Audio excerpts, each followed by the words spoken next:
So we'll do two more problems. We'll do 10 and homework will be 9. And then there's an E problem that I just want to do, and I'll do your problem. I think it's 11.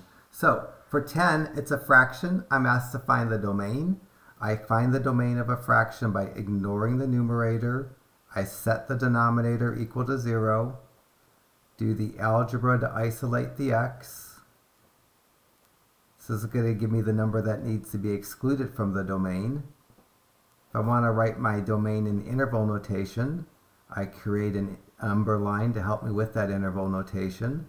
I put negative infinity and positive infinity on the edges, and then I create my intervals, the interval from negative infinity to -5 and -5 to infinity. So this is a nice way to write the domain in a calculus class. It's the interval from negative infinity to -5, union the interval from -5 to infinity. You could just say it's all real numbers except x equal to -5. The value that makes the break in the domain, as long as the factor doesn't cancel with the numerator, you get a vertical asymptote. So the vertical asymptote on this is going to be at x equal to -5. I'm going to wait a second and draw it because I'm going to find the x-intercept by setting the numerator equal to 0.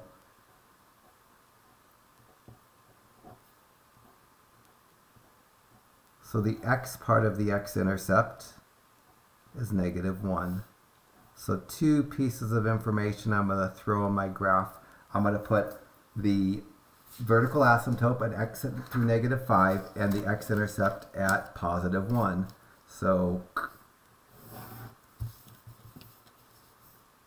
apparently I need a new ruler. This thing's kind of spent. So find -1 on the x-axis.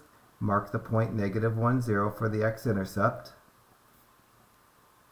2, 3, 4, 5. Find -5 on the x-axis and draw my vertical line, usually dashed. Here's my vertical asymptote at x equal to -5. It's everything for the first page, although I need to keep these derivatives handy.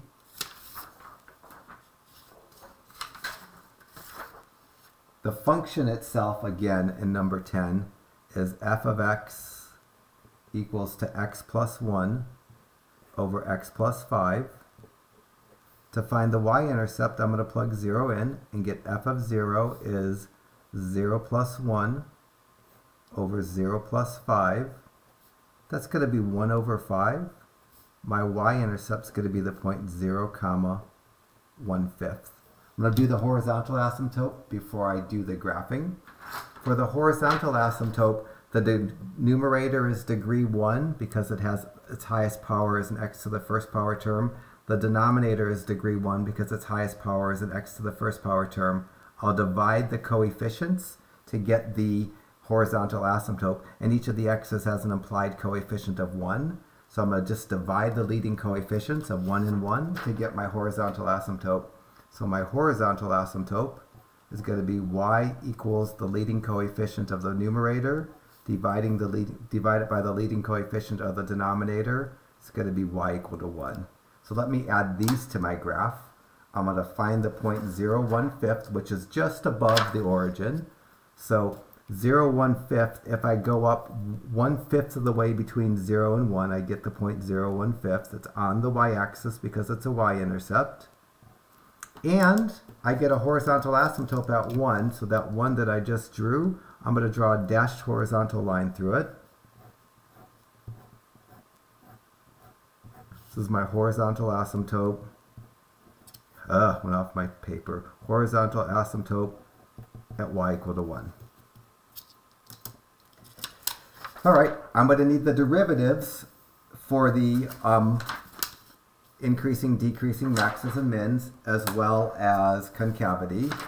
My original function in 10 is f of x equals x plus 1 over x plus 5. I'll give you the first derivative and second derivative for the fractions, so it take too long to worry about here.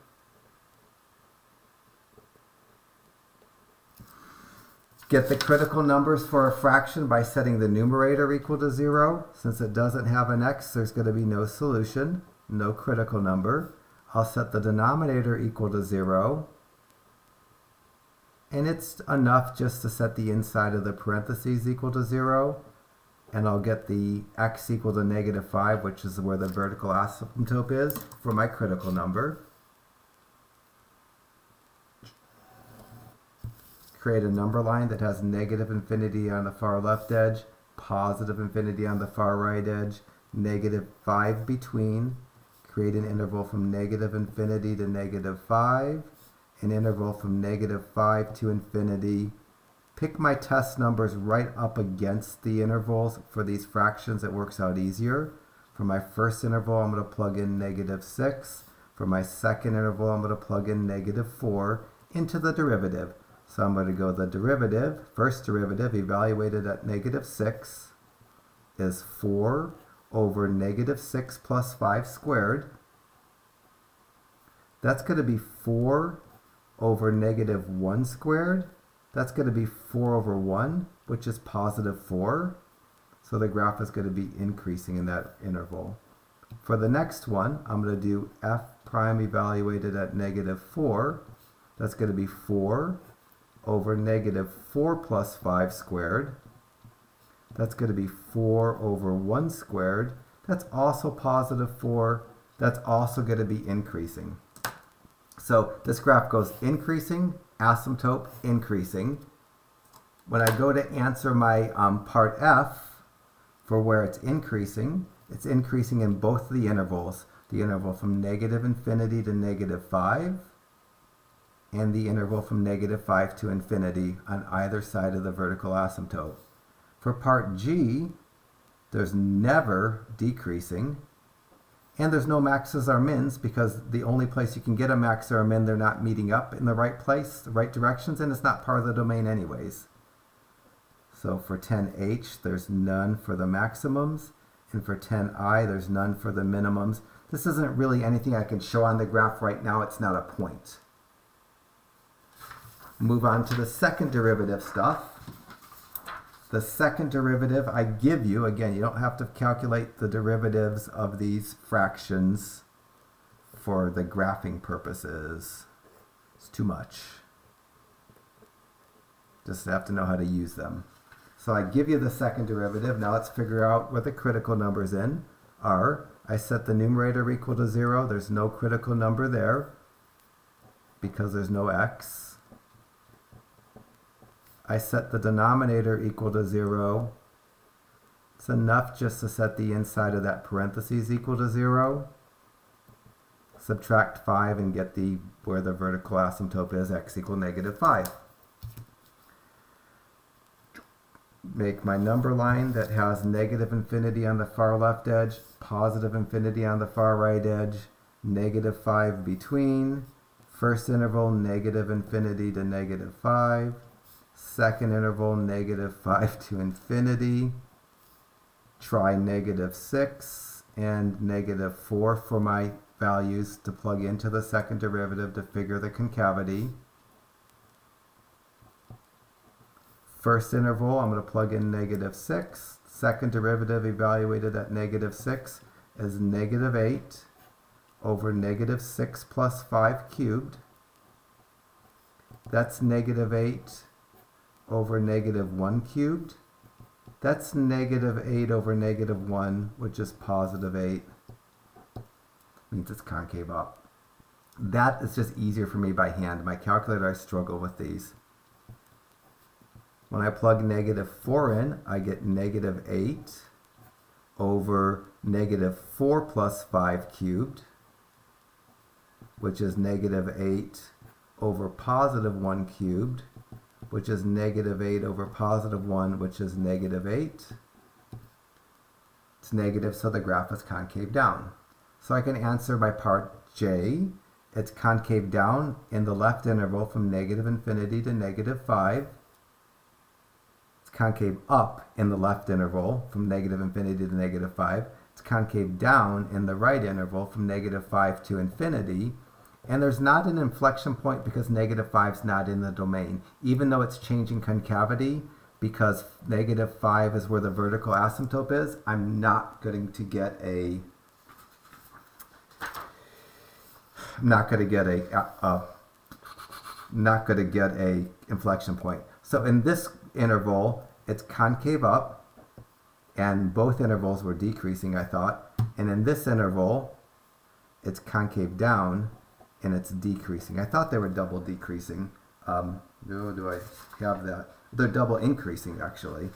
Take that back. It's concave up and increasing, concave down and increasing. So this is going to be increasing, and this is going to be increasing. So as long as the graph I snag from my calculator appears to be increasing in concave up in the left interval, increasing in concave down in the right interval, I'll call it okay. So now I'm going to set up my window. I think I might want to go further than -5 because it seems like that's too close to the edge. So on my calculator, I'm going to put the function in y1, and the function is, how do I always throw things on the ground to keep them from being cluttered here, but the function itself is x plus 1 over x plus 5. In y1, I'm going to do x plus 1 divided by x plus 5, putting them both in a parentheses. In y2, I'm going to mimic the vertical asymptote by taking 1,000 times the denominator. This is optional, but I like seeing the vertical asymptote, and that will make the vertical asymptote appear. In y3, I'm going to put the horizontal asymptote at 1. And now for my windows. It doesn't feel like -10 to 10 is enough because of the, look where my graph is off to the left there. I might go -15 to 15, maybe -15 to 10. I like symmetry, but I think I want to get further out that way just to see what's going on. And I don't have any reason to think the y's at -10 to 10 won't be reasonable, so I'm going to leave them there and see. If I get a picture that I can see the asymptotes and how the graph crosses the asymptotes, I can see where this is concave up and increasing. I can see where this interval is concave down and increasing. I'll feel okay. My graph needs to go through the X-intercept and the Y-intercept as well. So let me try to enter all this in now. So y equals clear, clear, clear. First function itself, x plus 1 divided by x plus 5. I need them both in parentheses on my calculator because it doesn't show fractions nicely like my newer calculator does. That won't show up on the screen. Mimic the vertical asymptote, show the horizontal asymptote, and just because I want this to bump out to -15, I just feel like it might be better. I'm going to leave that for my window. Hit graph. There it is. It's increasing concave up, increasing concave down. There's my vertical asymptote. There's my horizontal asymptote. I'm feeling good. So the graph is increasing concave up, approaches the horizontal asymptote and the vertical asymptote. Then it's increasing concave down, passes the X-intercept, passes the Y-intercept, approaches both the vertical and horizontal asymptote. I'm just going to try to copy that onto my screen the best I can. So here it approaches the horizontal asymptote. It's increasing and it's concave up. Here it approaches the vertical asymptote. It's increasing and concave down, passes through the X-intercept, passes through the Y-intercept, gets drawn to the horizontal asymptote, stays increasing and concave down, stays increasing and concave up. That's about the best I can do. Definitely students do way better than me when it comes to making pictures, but that's good enough. One last graph. We're going to do 11 together. And thank gosh I gave us the derivatives. So for 11, it's an E problem, the classic E graph. So let's try to not worry about 12, change every 12 to an 11. So first of all, I want to find the X-intercepts for number 11. I find the X-intercept by just taking the function and setting it equal to 0. It's factored, so I'll just set x to 0 and e to the x to 0. When I set x to 0, you get 0. When you set e to the x to 0, you get no solution. This is the x-coordinate of the X-intercept. It's going to be 0, 0. No asymptotes to worry about here, but I do have a Y-intercept to worry about. Plug in 0 for x and get 0 times e to the 0. That's going to be 0 times 1 because e to the 0 is 1. That's going to be 0. I'm going to get the same 0, 0. So as I start my graph, Both the x and the y-intercept are 0, 0. There's only one x-intercept. There's only one y-intercept.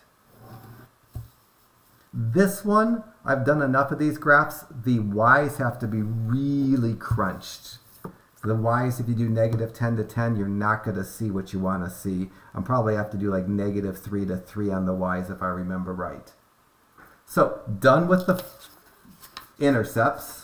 Moving on to the maximum and min, increasing and decreasing. The function that was given to me for number 11 is x e to the x.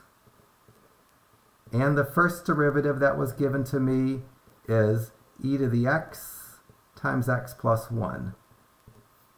So now I'm going to do the first derivative work. I'm going to get the critical numbers by setting the first derivative equal to 0. So I'll do e to the x times x plus 1 equal to 0. I'll set e to the x equal to 0. That gives me no solution. I'll set x plus 1 equal to 0. That gives me x equal to negative 1. Hopefully this is getting repetitive. It's definitely feeling repetitive for me, but I've been doing this for a lot of years, and almost feels like overdoing the examples, but I'd rather overdo it than underdo it. Create my intervals. I'm going to use my calculator to get my intervals here because this is not fun by hand. So negative 2 and 0 will be the values I plug in. First interval, I'm going to plug negative 2 into the derivative. Second interval, I'm going to plug 1 in.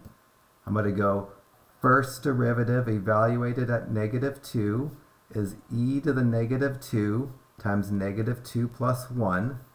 That's e to the negative 2 times negative 1, or negative 1 times e to the negative 2. That's what I'm going to enter on my calculator. So second quit, negative 1 times second ln e to the negative 2. I get negative 0.14, for lack of a better number, negative 0.14. The important thing is that it's negative as opposed to positive, so that's going to be a decreasing interval. When I plug in 0, I'll do f prime of 0 is e to the 0 times 0 plus 1. This I don't need my calculator because e to the 0 is 1. 0 plus 1 is 1.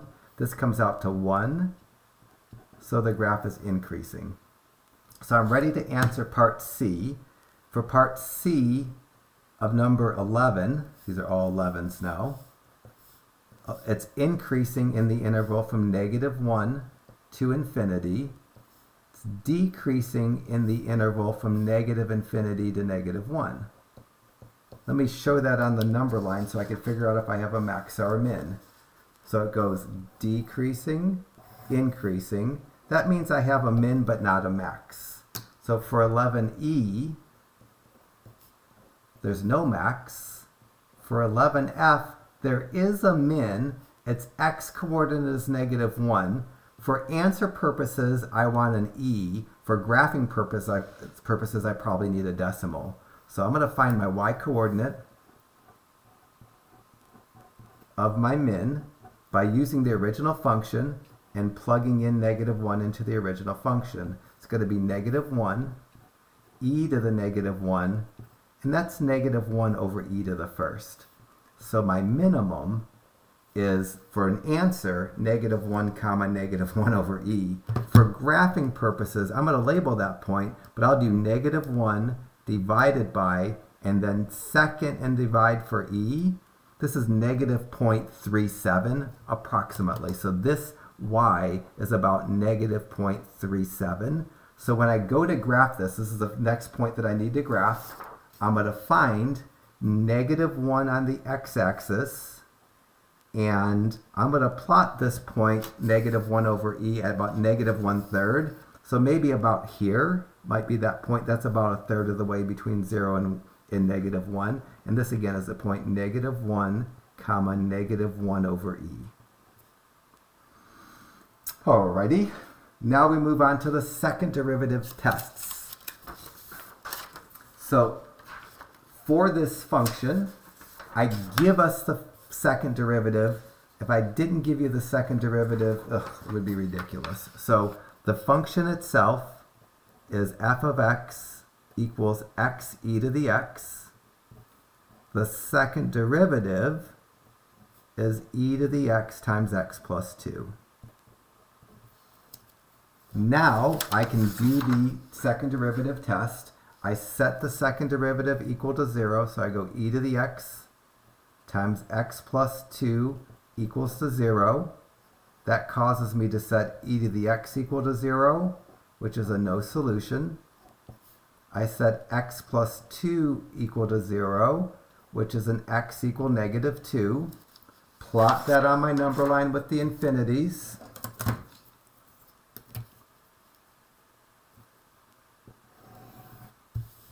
So I get negative infinity, negative 2, positive infinity. Make an interval from negative infinity to negative 2, an interval from negative 2 to infinity. This interval I'm going to check negative 3, this interval I'm going to check 0. In fractions I like button right up to the interval, but in non-fractions, if I shot at 0, I'm going to do 0. So I'm going to pick x equal to negative 3, x equal to 0, plug them into the second derivative. So I'm going to go f double prime of negative 3 equals e to the negative 3 times negative 3 plus 2. That's e to the negative 3 times negative 1, or negative 1 times e to the negative 3. So negative 1 times second ln e to the negative 3, and I get negative 0.05. Again, it doesn't matter how much accuracy I put here. The fact that it's negative is all I need to know that this graph is going to be concave down in that region because I got a negative. Now when I plug in 0, f double prime of 0 is going to be e to the 0 times 0 plus 2.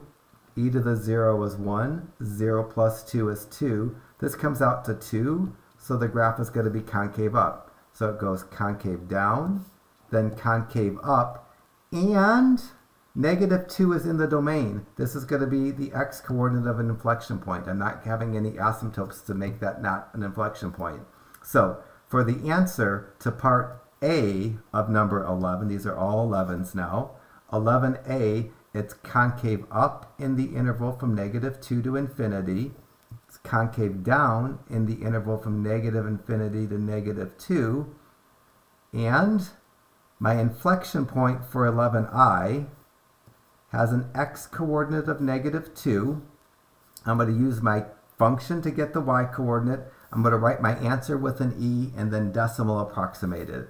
So the function evaluated at negative 2 is going to be negative 2 e to the negative 2, which is the same thing as negative 2 over e squared. So for my answer, I'm going to write negative 2 over e squared for the y-coordinate of the inflection point, and even when I graph it, I'm going to write it like that.